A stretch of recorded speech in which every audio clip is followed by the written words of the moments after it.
I used to think I was good with money. I had a budget, kind of, and I tracked my spendings.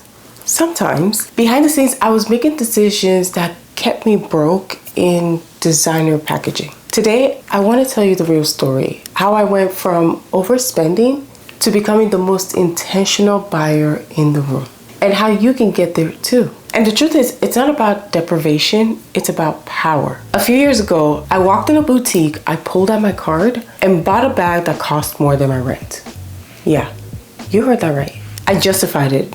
It's an investment. The price is gonna go up. Shortly, soon, in a minute, and for a while, it did. Until it didn't.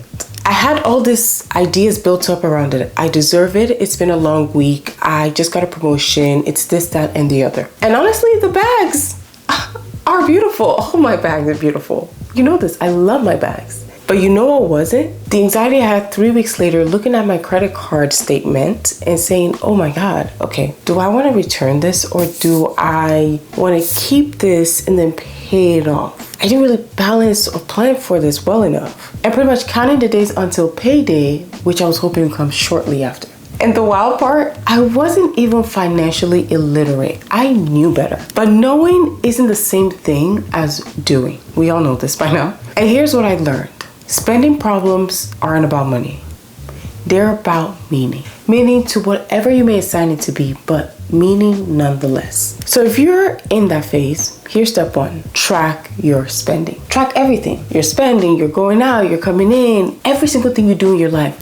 Start tracking. And this is not to shame yourself. I say this over and over again because I truly, at my heart, in my heart of hearts, I mean it. It's not to shame yourself. It's just to know the truth about your lifestyle, your patterns, the things that you typically do. Because awareness is the first step out of denial. Is that first step you need to make to do the changes, to make the changes that are necessary for your life. I grew up in a household where image is everything. How you presented yourself and how people perceived you is everything. And I'm not saying there isn't a truth to that, but I'm just saying that's the household that I grew up in.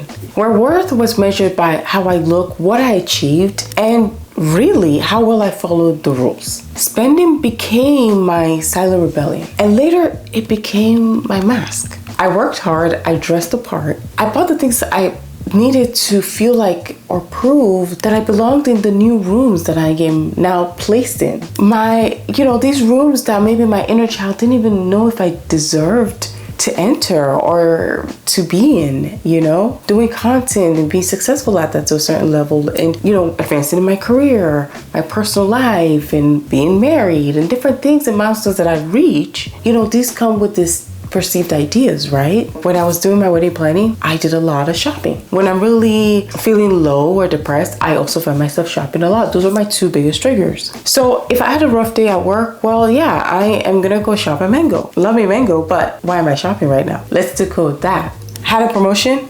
I'm going in at a Porte because why not? Loneliness? Nordstrom Racks. I had an answer for everything, really, let's be real. And that's a trap. It's not about the item, it's the emotion behind it. I talk about this a lot, and that's why I have my spending tracker. I have the Impulse tracker because I started to notice again, those were my triggers. Those were the things that caused me to feel like I needed to buy, to feel like I need to compensate, to feel like I needed to feel better, deserving, whatever that emotion was. So here's the next step. Ask yourself, what is this purchase trying to fix? Now flip it. Can I meet that need without shopping? Is there something else that would gamify or swap out this feeling, the endorphins, the dopamine that I'll be receiving with something else? Can I work out? Can I go walking?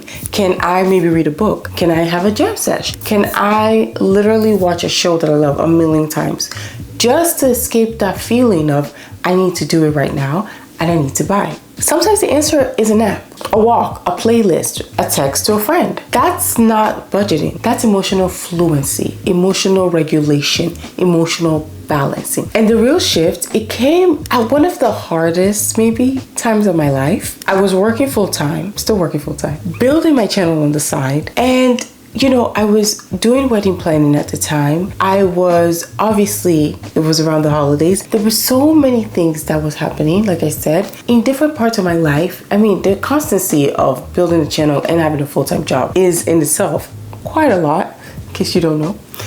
But it just fueled that I need to feel good syndrome. You know, I need something to substitute that dopamine I may not be getting in the routine of my day-to-day in my life. And that's just me being honest. And I realized if I kept numbing myself with spending, okay, and having a partner who studied finance and accounting and definitely helped me with my investment journey and my financial planning journey in the first place, and it took me to other aspects of my life. Of course, being very well acquainted with some of the people in my life, not just my husband and some of my people in my life, but also just knowing financially, right? I have this background, we have conversations, we talk about our financial wealth and growth together. If I kept numbing myself by spending, I was never gonna build the life that I wanted, because I would constantly be chasing after paying down a debt that I didn't necessarily plan for and impulsively bought something towards. So I did something radical. I stopped shopping for 60 days.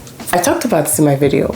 This started about 2.5 or maybe 3 years ago. I realized, you know what? I don't know if I'm gonna make it 60 days. I didn't know if I was gonna make it a full 2 months. But I said, you know what? If I fall short of that, I still did really well. Because the way that I saw it, if I did a 30-day thing and I fell short of that, I would have had 15 days of maybe success. I'd rather have 30 days of success because I was really aiming for the 60, you know? I was just trying to hedge my bets. I really believe in like shooting for the stars and aiming within the clouds, right? At the worst, you still got somewhere. Now, I'm not all for just destroying our planet and going into the atmosphere, but you know the phrase and the meaning, obviously. So I said 60 days, and I talked about this in my videos a while ago. You can go check it. But I said it, I'm in my no-buy period because I realized, okay, I've started to buy a lot of higher quality things, a lot of pricier things. I'm going to have to take some intentional months off if I want to be serious about my financial future. In general, it was a no-buy period for me. It was literally just buying the essentials. I wasn't going to spend frivolously on anything that was just added fluff to my life, to my closet, to anything in general. So I decided, okay, I'm gonna start tracking. I'm gonna do this impulse tracker. I'm going to see what's really causing me to buy. That's why I created this impulse tracker, was really for me. But what's causing me to buy? When I have this emotion, when I wanna buy this, I'm gonna just go in there. I'm gonna just list why I wanna buy it, what are the emotions, tap, tap, tap, tap, tap. And just doing that made me see, okay, pause. This is what it really is. This is what I'm really feeling. So for me, number one, pause. No impulse buying. You have to sleep on it. They're literally, and mind you, this is coming from an expert buyer. Okay, I'm an expert buyer. I would say I could have done professional shopping for stores. Really, call me if you need me to, because I can be a professional buyer for stores. Love, love, love buying stuff. But the thing is, I needed to pause. That pausing really changes the game. For number two, prioritizing. Does it really match my goals, my life goals, my plans with life, or just my mood right now? Because the vibes are there, the vibes. And number three, plan. Is this in my spending plan, or is this, again, that vibe feeling? Are we going back to the vibes? And number four, a really big one for me, are my future self and my future savings protected? Because at the end of the day, if you're even watching this video in the first place, it's all about your future self, right? You're doing this because you want a better future for yourself. Are they protected? Am I doing that? Am I achieving that goal? Because every decision you make is a yes or a no towards that. And let me tell you something, this isn't about saying no to everything. This is about saying yes, but with clarity. I wanted this. I put it on my goals list. I've put the money away for it. I've intentionally created this flex spending account solely for these pleasurable items that I want, because those are intentional purchases. And this is where you come in. You might have been where I was, tired of the guilt, confused by your habits, wondering if you ever truly feel in control. This is your pivot point. And it starts with a simple question. What kind of life do I want to buy with my money? Because every single dollar that you spend is a vote, right? It's a direction. It's a decision. That's what I'm saying. You're watching this video because you're making that decision for your future self in the first place. That's exactly what it is. It's a step towards or away from the life you actually want.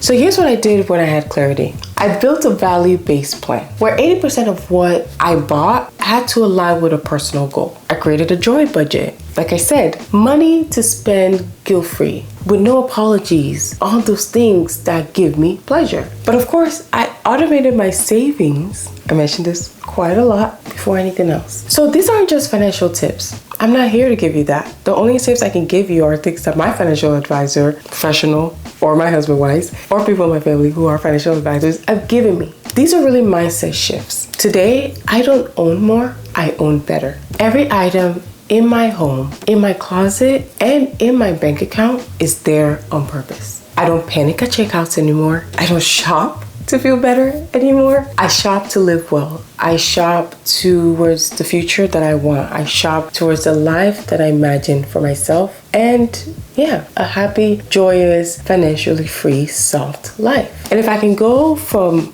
crying in my closet because I felt so out of control to someone who knows exactly where every single dollar goes to, you can too. Trust me. So whether you're a student or just starting your career or building your dream life after your 5 p.m. job, this journey is yours too. You don't need to be rich to be financially safe. You just need a plan that really makes sense for your life. So tell me in the comments, what is something you bought recently that added value to your life? I'd love to know. And if you're ready to buy better, live better, and finally feel good about your money, hit subscribe, because next week I'm going to be walking you through how to build your own value-based plan step by step. And until next time, bye.